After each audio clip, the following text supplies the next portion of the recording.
السلام عليكم ورحمة الله وبركاته. ازيكم حبايب قلب ام لولو؟ عاملين ايه؟ يا رب تكونوا بخير ان شاء الله. النهاردة هنعمل تاني مشروب من مشروبات رمضان يا حبايبي. يا رب كده يعودوا علينا وعلى المسلمين بخير. طبعا كلكم عارفين ظهور الكركديه، الكركديه الاسواني. تمام، ظهور الكركديه دي مرطب جدا في الصيف وجميل جدا وبيهدي الاعصاب وحلو قوي. لما نعمله بطريقة حلوة كده ويبقى مركز ونشيله كده في التلاجة بيبقى في منتهى الجمال. هنقول معانا اهو، مش مقادير ولا حاجه يا جماعه، احنا يعني حاجتنا سهله وبسيطه ومعروفه في كل بيت.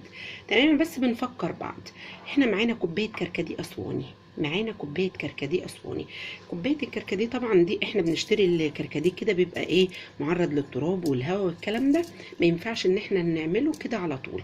تمام، انا مبدأ ان احنا لازم يعني نغسل كده الحاجه، نشطفها كده في مصفى وخلاص. على كده هو نضيف ما فيهوش حاجه، بس معلش برضو لازم يتشطف كده تحت الحنفيه بالمصفى. هنحطه كده في المصفى، وبعد كده هنغلي ميه على النار. كوبايه الكركديه دي هنشطفها كده في تحت الحنفيه، وبعد كده نحطها على الميه المغليه.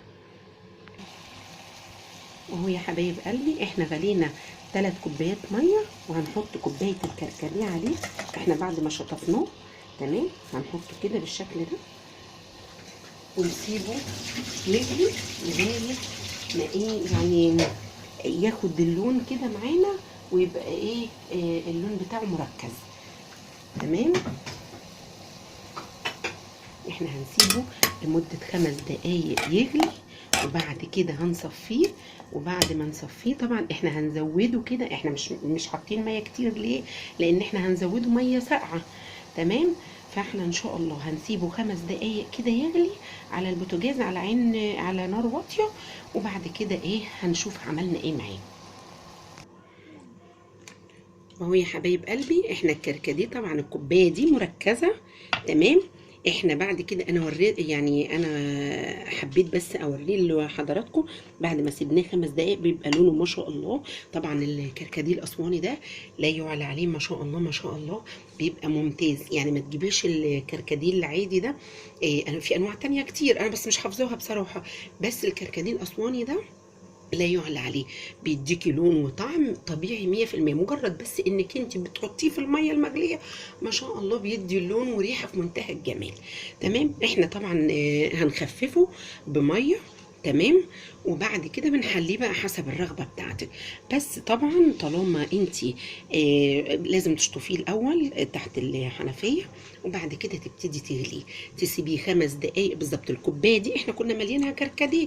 تمام، طبعا عشان الكركديه الاسواني ده مركز بيبقى جميل جدا ونوعه حلو، فطبعا بتستهلكي ايه بتحطي ميه كتير بعد ما بنغلي ال5 دقايق دول. لما بنضيف ميه بقى بنضيف ميه كتير. ليه بقى؟ لان نوعه حلو.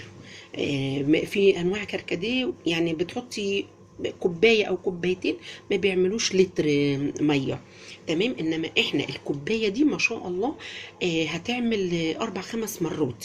يعني تاخدي من الكوبايه دي كده وتحطي على درق الميه ما شاء الله، هيبقى تقيل جدا ومركز جدا وطعم جدا، وهيعجبك باذن الله.